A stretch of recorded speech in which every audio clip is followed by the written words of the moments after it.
ডলফিনের একটা জাগ। আমরা যখন সুইমিং করছিলাম তোরা এই রুটটা ক্রস করতেছিল, তো বলেন ছবি তুলতি, ছবি তুলবো কারণ আমি তো ভয়েই অস্থির। এতক্ষণ সুইমিং করলে কারা কি খায়, তারা ওয়াশরুম করে কিভাবে, এই কোশ্চেন আমার ছিল। এই লেকে কিছু মিথ আছে, কুসংস্কার আছে, যেখানে নামলেই মানুষ মারা যায়। হ্যাঁ, যদিও অনেকজন মারা গেছে, ওই জন্য মানুষ আর সহজে এইখানে পানিতে নামতো না। 2018 সালে বাংলা চ্যানেল পাড়ি দেওয়ার জন্য আর কি রেডি হই, তো সেটা শুরু হয় হলে গিয়া টেকনাফের শাহাপুরি দ্বীপ থেকে শুরু হয়। এখানে সুযোগ পাওয়ার জন্য আপনাকে ট্রায়াল দিতে হয়, প্রায় 4 থেকে 5 ঘন্টা সুইমিং করার একটা এক্সপিরিয়েন্স থাকতে হয়। তো ওইটা দেখে তারপর অর্গানাইজাররা সিলেক্ট করে, তারপর রেজিস্ট্রেশন করতে হয়। রেজিস্ট্রেশন করার পরেই আমরা এই সমুদ্রে সুইমিং করার সুযোগটা পাই। তো আমি ওই টার্গেট নিয়েই মূলত ট্রেনিং করি এবং ওই অনুযায়ী আমি পানিতে নামি। একটা সময় গিয়া আমার মানে এই হাতের মাসেল কি বলে ব্যথা শুরু হয়ে যায়, বাট আমার টার্গেট ছিল যে এটা শেষ করতে হবে। মানে আমার সেন্ট মার্টিন যখন ছিলাম ওইখান থেকে শাহপুরে দ্বীপে এসে দেন সুইমিং করতে হয়, টেকনাফে থাকার কোনো সুযোগ ছিল না তো সময়। তো যখন আসি তখন ওইখানে যে টাইম কিপার ছিল আর কি, তাকে আমি বলি যে ভাই যদি এই পারে যদি কেউ আগে আসে আমার সাথে দেখা হবে। তো ওই কনফিডেন্স নিয়ে পানিতে নামি। নামার পরে আমরা 28 জন নামছিলাম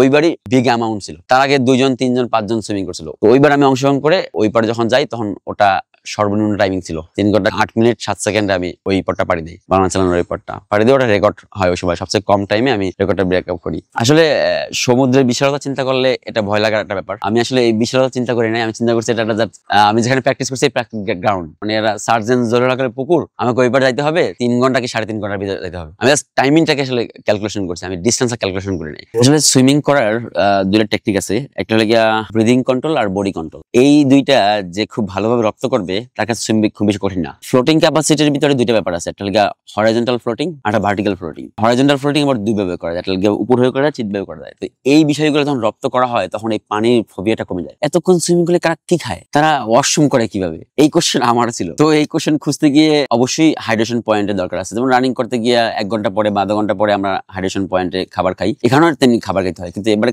এখানে খাবার খাওয়ার ব্যাপারটা কি হয়, আপনি বোর্ড ধরতে বা ছুঁতে পারবেন না, বোর্ডে সাপোর্ট নেওয়া যাবে না।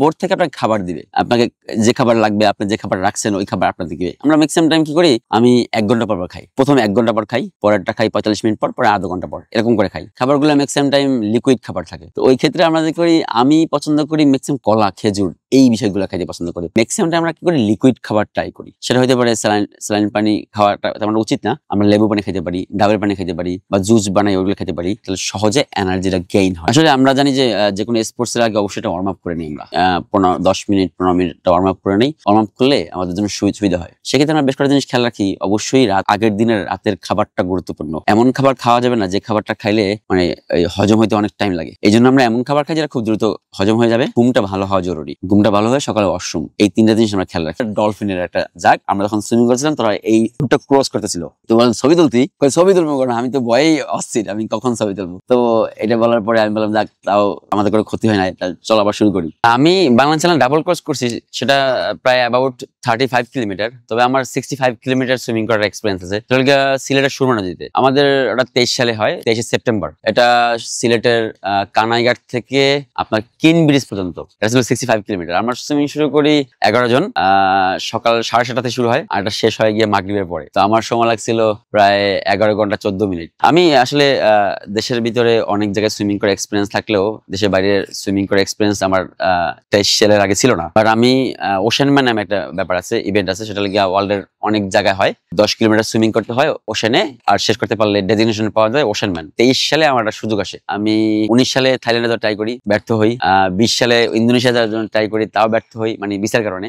বাট 21 সালে আবার ইজিপ্টে ওয়ার্ল্ড চ্যাম্পিয়নশিপ ওশেন ম্যানের জন্য ট্রাই করি, সেখানেও করোনার কারণে ভিসা বন্ধ করে দেয়। 5 বারের বার গিয়ে আমি 23 সালে ইন্দোনেশিয়ায় যাই, Asian championship ocean man 10 kilometre swimming. Bangladesh থেকে আমরা 4 জন যাই। তো আমার এজ ক্যাটাগরিতে আমি যখন শেষ করি তখন আমার 4th পজিশন ছিল। ইন্দোনেশিয়া কমপ্লিট করার কারণে থাইল্যান্ডে যে ওয়ার্ল্ড চ্যাম্পিয়নশিপ হবে ওইখানে আমি কোয়ালিফাই করি। তো কোয়ালিফাই করলে আমি ওইটা ডিসেম্বরের দিক দিয়ে থাইল্যান্ডে হয়, ফুকেটে হয়, সেখানে আমি আসলে অংশগ্রহণ করতে যাই। আমার বাংলাদেশ থেকে প্রায় 7 জন আর টিম যাই। ওখানে আমি আমার এজ ক্যাটাগরিতে 7th হই। আমাদের বাংলাদেশের বড় যে লেক আছে কাপ্তাই লেক, সেখানে সুইমিং করতে যাই।